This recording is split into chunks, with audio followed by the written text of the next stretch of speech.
Welcome again sa ating kusina. Magluluto ako ngayon ng pampano. Ito po yung i-steam ko for dinner. So, mayroon akong ingredients na isda, luya, tsaka spring onion. So, yung isda ko, nilinis ko na yan. Hinugasan ko na. So, maghihiwa tayo ngayon ng luya. Yan. Hinugasan ko na rin yung luya ko.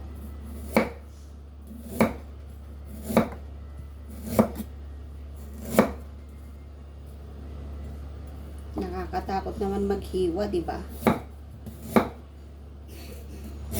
Yan. So, hugasan natin yung ating spring onion.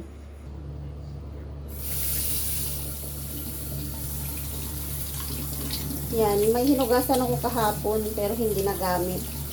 So, ito na lang ulit ang gagamitin ko. Sira na lang kasi eh.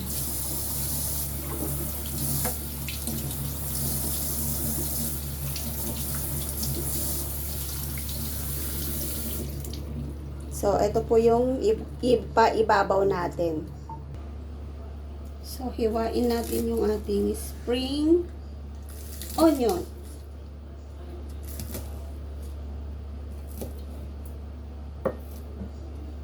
Yan. So, ngayon, i-arrange na natin yung ating isda. So, i-arrange na natin yung ating isda. Yung bottoms po, lalagyan natin ng pangalan nito, luya. Yan. Tapos, ilalagay natin yung ating isda. Tapos, lalagyan natin ng luya ulit sa ibabaw. Pero yung luya, hiniwa na natin ng pahaba. Para yung lasa niya, pumatas yung lasa ng luya. Yan. Tapos, lalagyan natin ng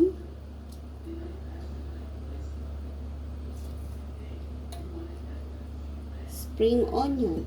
Lagay natin lahat. Kasi wala naman na tayong panggagamitan. So, yan na po yung ating steam pampano. O, yan. Ito, panggigisa ko na yung natirang luya. Panggigisa ko sa aming gulay. So, ganito po mag-steam. Kubaran nga natin tong bunganga niya. Para hindi naman siya pangit. Yan.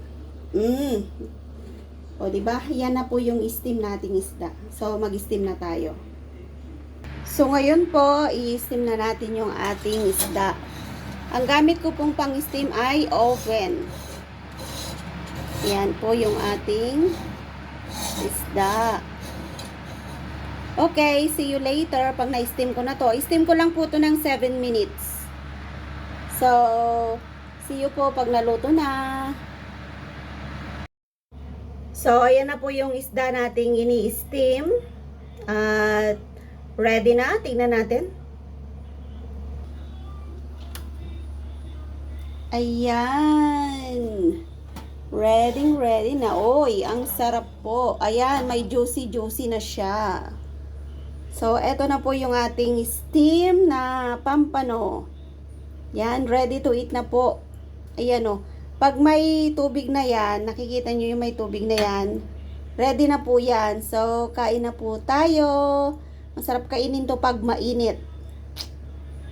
So yummy. Thank you for watching po.